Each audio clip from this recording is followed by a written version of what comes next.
পৌষ মেলার মাঠ পরিষ্কারের কাজ শুরু হলো। ঐতিহ্যবাহিত 2024-এর শান্তিনিকেতনে পৌষ মেলা হতে চলেছে। এই পৌষ মেলা শান্তিনিকেতন পূর্বপল্লী মাঠে অনুষ্ঠিত হবে। তাই আজ থেকে শুরু হয়ে গেল জোর কদমে মাঠ পরিষ্কারের কাজ। ইতিমধ্যে দফায় দফায় বিশ্বভারতী কর্তৃপক্ষের সঙ্গে জেলা প্রশাসন, রাজ্য প্রশাসনের বৈঠক হয়েছে। তাতে সিদ্ধান্ত হয়েছে যে কিভাবে সুষ্ঠুভাবে ঐতিহ্যবাহিত পৌষ মেলা অনুষ্ঠিত করা যায়।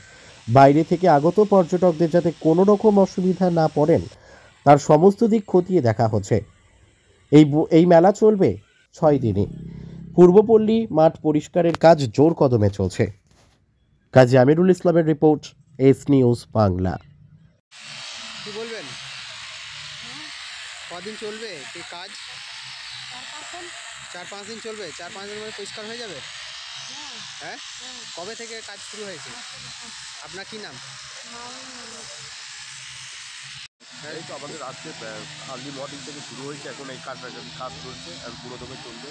পাট শালকুটি থেকে শুরু হয়েছে। কালকে পরের আছে। কদিন চলবে? 8 দিন তো চলছে।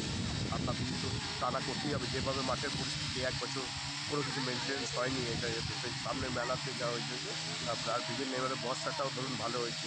অর্থাৎ চারিদিকটা মাঠ দেখতে পাচ্ছেন, পুরো গাছপালাতে সব ভর্তি। কি নাম আপনি? আমার নাম বিশ্বজিৎ।